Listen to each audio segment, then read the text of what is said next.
Well, we've all been there. Away from home, maybe for college or a vacation, maybe a tour of duty if you're a serviceman or woman.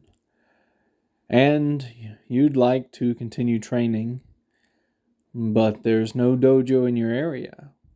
Or maybe there is, and it's prohibitively expensive for your now extremely tight budget. Or there's just no time in your busy schedule to get away. What do you do? Well, that's where kata comes in. Because kata, among other things, is a solo training exercise. And in fact, it is the best way to train when you have no dojo, no training partners, and no money.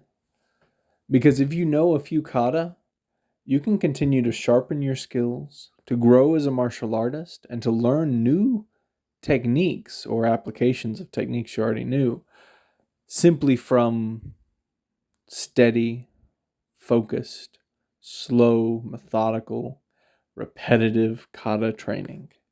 You can use the kata when and where you can't use anything else.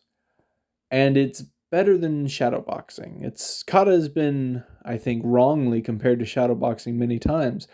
And I think the reason is because they are both solo fights. They're fights against empty air. But like the Apostle Paul said, I fight not as one striking the air. With shadowboxing, the whole point is that you're simulating a fight. It's dynamic. It's impulsive. You're practicing your combinations, but it's going in different sequences and different rhythms. Now you're blocking, now you're dodging. You got to work on your footwork. Spur of the moment, bringing out what's within you and putting it out there to practice. With kata, it's quite the opposite. It is structured. You are not bringing out what's within you, but you are entering into that which is outside of you, the kata, that is.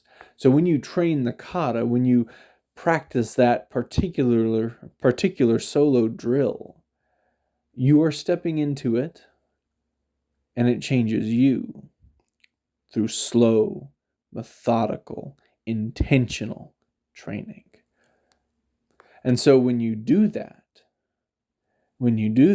it is not just what's within you and you're limited by your own mind, your own creativity, and your own ability and your own knowledge. Instead, it is the master who created it. It is the old master who created that martial art, who created that kata, who passed it on through your instructor and his instructor and his instructor and so forth down to you.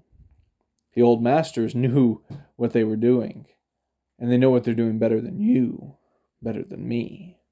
And so when we do our solo training with no partner, no gym, no money, it's better to have a kata and be under the authority or the auspices of the old masters than to make it up as we go along and to trust ourselves. Ultimately, the question is, for solo training, are you going to trust yourself? Or are you going to trust the people that created the art that you study? Choose wisely.